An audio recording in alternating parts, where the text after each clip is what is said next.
Na današnji dan 2005. godine preminuo je papa Ivan Pavao II, zvan i Ivan Pavao Veliki. Poznat je i kao poljski papa, papa milosrđa i hodočasnik mira.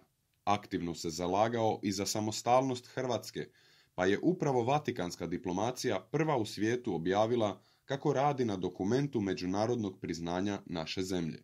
Papa Ivan Pavao II je bio jedan od najmlađih papa novijeg doba, a njegov pontifikat je bio među najduljima. Svi su ga voljeli zbog njegove topline i karizme.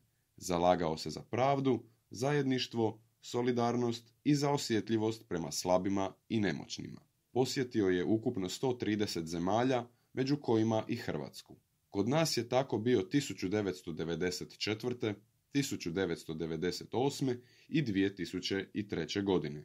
Za vrijeme pontifikata napisao je te izgovorio oko 15.000 raznih govora i dokumenata. Dugi niz godina bolovao je od Parkinsonove bolesti, a s vremenom je i sve teže govorio.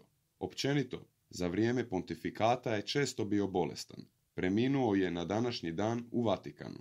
Njegova posljednja riječ bila je Amen. Oko 50.000 vjernika okupilo se na trgu Svetog Petra i molilo za papu.